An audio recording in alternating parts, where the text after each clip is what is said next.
What is going on, guys? Welcome back to a brand new video, day 2 of the incredible 30-day challenge, where we try to upload every single day of this month, which is going to be November. It's November 2nd right now, second day. It's a Wednesday, and I hope you enjoyed yesterday's video. I sure did enjoy making it, but today I want to talk about one of the most requested videos on my channel in general. Actually, is going to be about abs. I get a lot of messages, I got a lot of emails, I got a lot of tweets about how to get a six-pack abs, or how do you get abs, or how can I get abs, or whatever. So I'm also going to go over 4 of my favorite exercises for abs. Firstly, I want to talk about a lot of the guys, especially the guys who are sending me those questions, are usually a little bit younger, like 14 to 17 years old.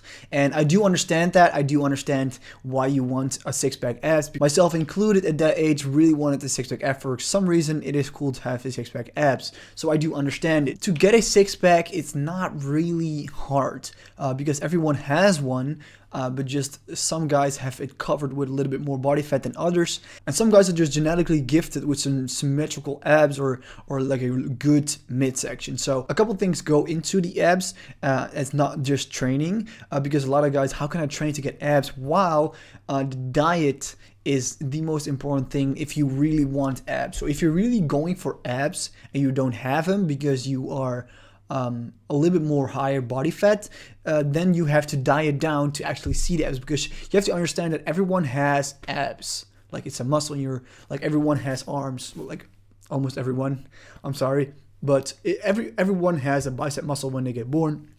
Everyone has a tricep muscle when they get born, and everyone has abdominal muscles when they are born. So everyone has abs, but you just have to have them so they are visible, and that's where you guys want to. It's not really about training that much as it is about the diet and how to get them visible.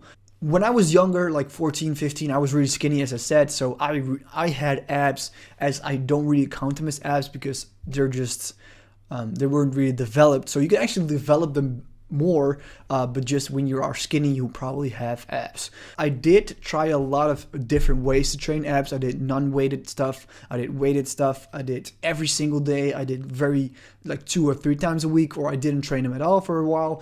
And honestly, in my experience so far, it doesn't really matter that much, because if you are lifting with different exercises as well, like squats, overhead presses, or deadlifts, you already are implementing some abdominal muscles, because basically that's the core stability, that the whole abdominal section, the whole core, you are using when running, when doing deadlifts, when doing squats as well. So let's just talk about 4 of my favorite abdominal exercises to isolate them in the gym. So the first one are going to be Russian twists. Now, as you can see me doing here, I have my feet against something to really keep my balance, because for some reason, I can get my balance with this exercise, but I do feel like it doesn't really make a difference when doing this exercise.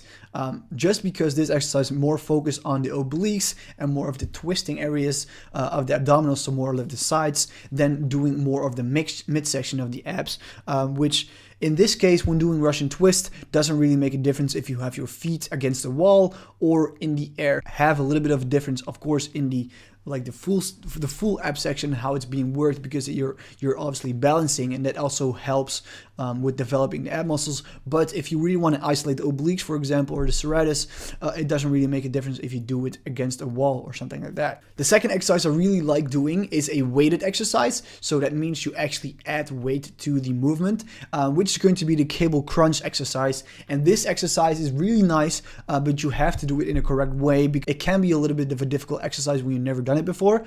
So what you want to do is get a rope. When you did that, choose a weight that suits you. Don't go too light, because if it's too light, you don't get the resistance upwards, and it makes it very difficult to do the exercise. So what you want to do is keep your arms in one locked position, and then go with your elbows, go to your knees. In that way, you really crunch the abdominals, and you're really going to feel in the midsection of the abdominals, the lower and the upper abs, if you do it correctly. What also is really important when training abs is make sure you breathe correctly. When you crunch, you really want to breathe out and make sure you don't have any air left in you. That way you're going to feel the best way in your abs and you can really squeeze the abs together. So breathe out when you crunch, like breathe all your air out, and then when you are going upwards, you breathe air in. So you're making sure you're stretching your whole midsection, and then do it the same thing again. The third exercise is a very easy exercise and something I love doing and do on a regular basis is the plank. The plank is obviously a very good exercise to do for core stability and just in general for ab strength. This is a very easy exercise. I don't want to really talk about it too much. I usually do this 3 or 4 sets and then a minute to 2 minutes.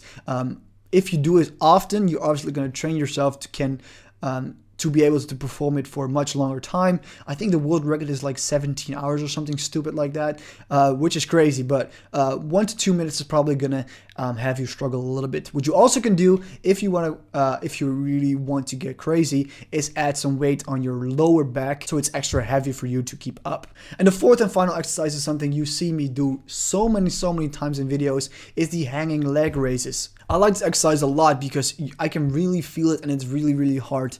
This you can really feel in your lower abs depending on how you do it. So for example, if you do a straight leg raise,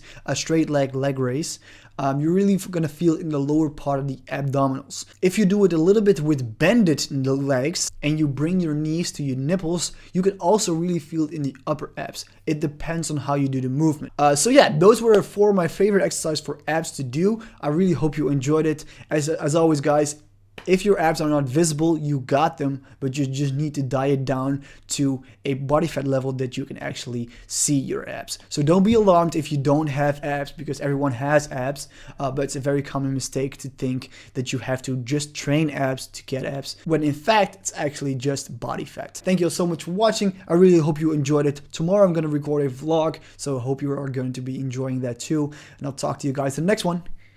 Deuces. Leave a like, by the way, on this video. You should really like this video.